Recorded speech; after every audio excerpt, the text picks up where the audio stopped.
الحمد للہ رب العالمین والصلاة والسلام علی رسولہ الکریم اما بعد فاعوذ باللہ السمیع العلیم من الشیطان الرجیم بسم اللہ الرحمن الرحیم عن ابی ہریرہ رضی اللہ تعالی عنہ قال قال رسول اللہ صلی اللہ علیہ وسلم من زرعہ القیء فلیس علیہ القضاء ومن استقاع عمدا فلیقضی۔ ابو ہریرہ رضی اللہ تعالی عنہ سے روایت ہے، وہ کہتے ہیں کہ رسول اللہ صلی اللہ علیہ وسلم نے ارشاد فرمایا کہ جس شخص کو خود بخود قے آ جائے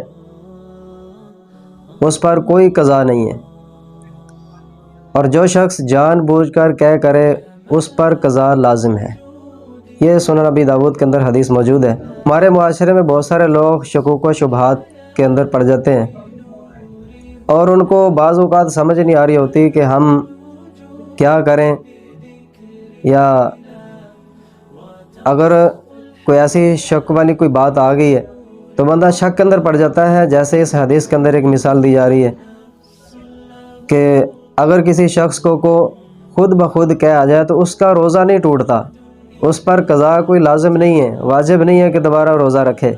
بلکہ اگر کوئی جان بوجھ کر کوئی قے کرتا ہے اپنے گلے کے اندر انگلی کے ذریعے سے یا کسی اور چیز کے ذریعے سے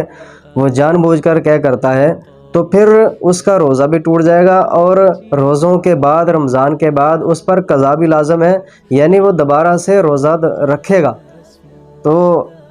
اس حدیث سے معلوم ہوا کہ اگر جان بوجھ کر قے کی جائے تو اس پر روزہ واجب ہے، دوبارہ رکھنا پڑے گا، اور اگر خود بخود آتی ہے تو کوئی مسئلہ نہیں ہے، روزہ آپ کا برقرار ہے، آپ اپنا روزہ پورا کریں، آپ کو روزہ نہیں ٹوٹا۔ اور بعض اوقات یہ بھی ہوتا ہے کہ اگر انسان کو کسی بھی وجہ سے یا بد ہضمی کی وجہ سے متلی آ رہی ہے، بار بار اس کا دل خراب ہو رہا ہے، تو اس سے بعض اوقات لوگ سوال کرتے ہیں کہ اس سے روزہ ٹوٹتا ہے یا نہیں ٹوٹتا، تو اس سے بھی روزے کو کوئی فرق نہیں پڑتا جب تک آپ جان بوجھ کر اپنے گلے کے اندر انگلی ڈال کر وہ اس روزے کو نہیں توڑیں گے، تب تک اس روزے کو کوئی فرق نہیں پڑے گا۔ اگر آپ کے منہ سے باہر وہ متلی آ بھی گئی ہے یا جو آپ نے کھایا ہے وہ آپ کے منہ سے باہر بھی آ گیا ہے تو اس سے بھی روزے کو کوئی فرق نہیں پڑے گا، کیونکہ وہ خود بخود آ رہا ہے، وہ آپ جان بوجھ کے نہیں کر رہے۔ اگر جان بوجھ کے کر رہے ہوتے تو پھر آپ پر قضا لازم ہوتی۔